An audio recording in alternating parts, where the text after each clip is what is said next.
What's the meaning of aviculture?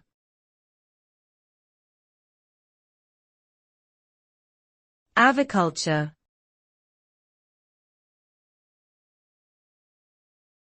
Aviculture.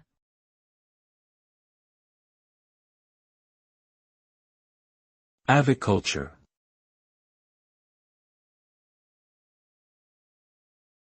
Aviculture.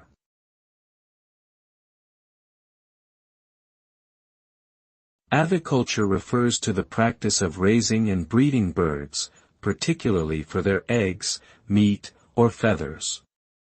It also includes the keeping of birds as pets or for exhibition purposes. Aviculture has a long history dating back to ancient times and continues today, with a wide variety of bird species being raised and kept around the world. It requires knowledge of bird behavior, nutrition, and health, as well as appropriate housing and care. Aviculture can provide economic and cultural benefits, but also raises ethical concerns related to animal welfare and conservation.